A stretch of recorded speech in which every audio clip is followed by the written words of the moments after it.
পৃথিবীতে সবচেয়ে কঠিন কাজ হচ্ছে নিজেকে শোধরানো, আর সবচেয়ে সহজ কাজ হচ্ছে অন্যদের নিয়ে সমালোচনা করা। কাউকে নিয়ে সমালোচনা করাটা যতটা সহজ, তার জায়গায় দাঁড়িয়ে তার পরিস্থিতিটা বোঝা ততটাই কঠিন। অন্যের পিছনে সমালোচনা করা মানুষগুলো সবসময় পিছনে পড়ে থাকে, কখনো সামনে এগোতে পারে না। কারোর দিকে আঙ্গুল তোলার আগে মনে রাখবেন, অন্য আঙ্গুলগুলো কিন্তু আপনার দিকে ইশারা করছে। যারা আপনার চেয়ে বেশি পরিশ্রম করে তারা কখনোই আপনার সমালোচনা করবে না। অন্যকে দোষ দেওয়া খুব সহজ, অন্যের দিকে আঙুল তোলার আগে নিজের দুর্বলতার দিকে তাকান। যোগ্য মানুষ কখনো অন্যের সমালোচনা করে না, যোগ্যতাহীন মানুষগুলো অন্যের সমালোচনা করে। যখন কেউ আপনাকে নিচে নামানোর চেষ্টা করে, তার মানে আপনি তার থেকে অনেক উঁচুতে আছেন। যাদের নিজের কোনো যোগ্যতা থাকে না, তারা অন্যদের নিয়ে বেশি সমালোচনা করে। লোকে যাই বলুক না কেন, নিজের পথ অনুসরণ করুন। যারা তোমাকে নিয়ে সমালোচনা করে তাদের ভয় পেও না, মনে রেখো তারা সবসময় তোমার পিছনে পড়ে থাকবে। প্রত্যেক মানুষের উচিত নিজের সমালোচনা সবার আগে করা, অন্যের সমালোচনা তো সবাই করতে পারে।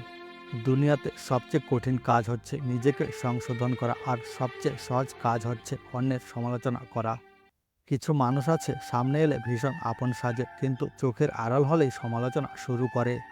আপনি যদি একটু সমালোচনা নিতে না পারেন, তাহলে দয়া করে অন্যের সমালোচনা করবেন না। নিজেকে উন্নত করার জন্য এতটা সময় নিন যাতে অন্যের সমালোচনা করার জন্য আপনার কাছে কোনো সময় না থাকে। মূর্খের প্রশংসা না শুনে জ্ঞানী ব্যক্তির দ্বারা সমালোচিত হওয়া ভালো। যে ব্যক্তি তোমার সামনে অন্যের সমালোচনা করে তাকে কখনো বিশ্বাস করো না, কারণ সে অন্যের সামনে তোমারও সমালোচনা করতে পারে। অন্যরা আপনার সম্পর্কে কী ভাবছে তার চেয়ে বেশি গুরুত্বপূর্ণ আপনি আপনার সম্পর্কে কী ভাবছেন।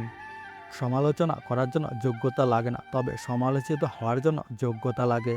পাশে দাঁড়িয়ে ভরসা দেওয়ার লোক নেই, সামনে দাঁড়িয়ে পথ দেখানোর লোক নেই, কিন্তু পিছনে দাঁড়িয়ে সমালোচনা করার অনেক লোক আছে। মুখের সামনে অতিরিক্ত প্রশংসা করা মানুষগুলোই পিছনে নিন্দা করে বেশি। যখন আমরা অন্যদের মন্দ কথা বলি, তখন আমরা সাধারণত নিজেদের নিন্দা করি। সমালোচনা করার জন্য জিভটাই যথেষ্ট, প্রশংসা করতে গেলে হৃদয় লাগে। অন্যের চরিত্র তারাই বিচার করে যাদের নিজের চরিত্রে ঠিক থাকে না।